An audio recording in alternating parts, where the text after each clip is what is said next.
AM 950 KOEL will once again be your home for Upper Iowa football this year, and expectations are high for the Peacocks following 3 straight winning seasons. A year ago, Upper Iowa finished 6-5 with a young roster. This season, they open on Thursday night with a road game at Bemidji State. Joining me to preview Upper Iowa's season opener is the play-by-play voice of Upper Iowa football, Joe Stasi. Joe, what do we expect out of Upper Iowa this year? Thanks for giving Upper Iowa its just due. In the years past, we've talked about Upper Iowa having the distinction of being the only NCAA Division II school in the state, and of course that is true. And you know, nowadays, not only in football, but since we're talking football, we'll focus on that. And nowadays, Upper Iowa is acting like a Division II school, you know, in football in particular.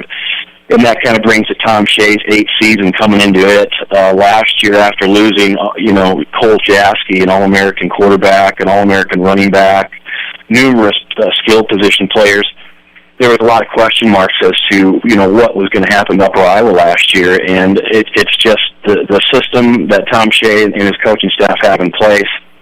They surprised a lot of people, including me, and ended up 6-5.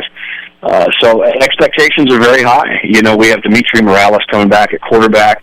We lost him during our 7th game last year to Winona State, the first time we've beaten Winona State in school history. So he's back to lead our offense, and we have numerous skill positions back. And so very high. Expectations are high, and you know, they're looking for that 7th, 8th win this year is kind of what the mantra is in camp. I mentioned a young roster last year, but yet they finished 6-5. So how realistic is it that Upper Iowa could pull off that 7th win, considering who they have coming back? Well, you know, you line them up and you play.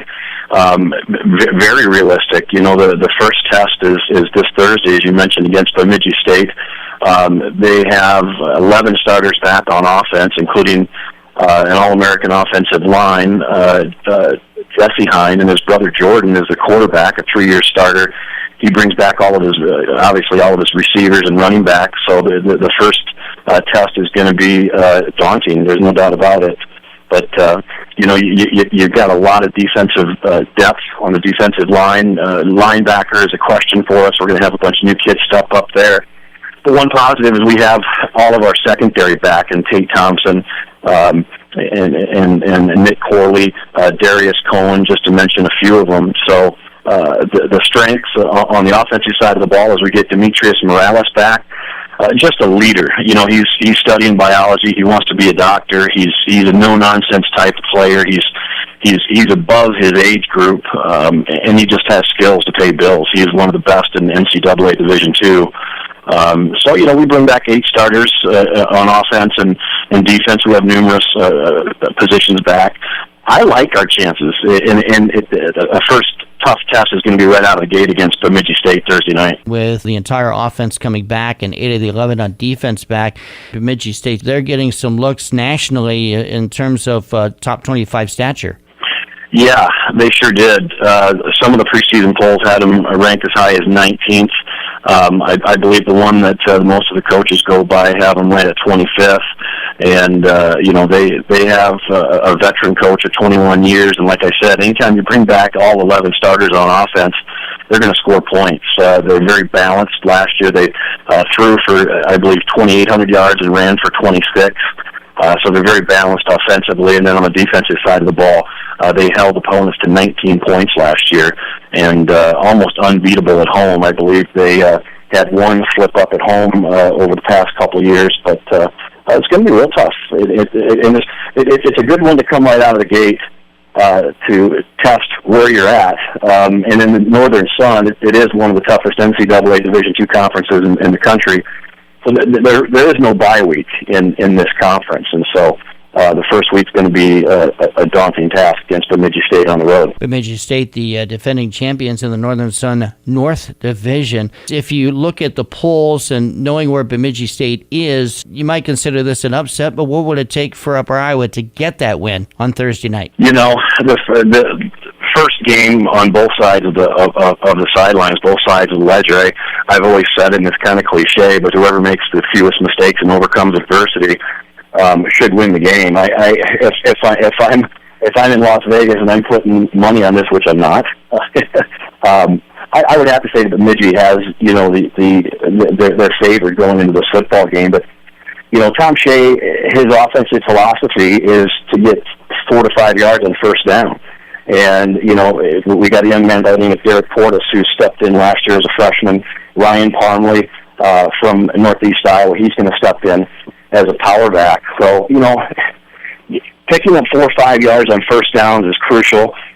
Scoring in the red zone is crucial. And then, Upper Iowa had a tendency to give up the big play last year, and I think we gave up 27 points a game. So if we can shave that down to around 21 points a ball game, our offense is going to put up numbers. So, again, overcoming those mistakes and overcoming adversity in that first ball game, and just try not to get down by 2 or 3 possessions. If you can hold those 3-4 things together, I think you're going to have a chance to win football game in the fourth quarter. We've talked so much about the Peacocks' offense and their defensive units. Sometimes in a game like this, it comes down to specialty teams. How solid is Upper Iowa's kicking and punting units? You know what? That's a great question. Nate Sterry is coming back, and he was recognized as an all-conference punter last year.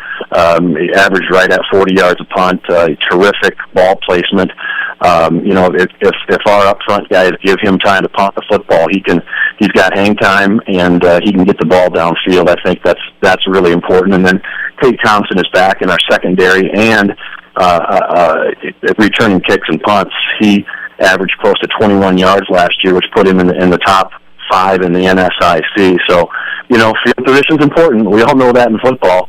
And, if you can win the field position battle, again, you've got a good chance. And Nate Sterry is a tremendous punter. You look at Brady Bushell. He's our kicker.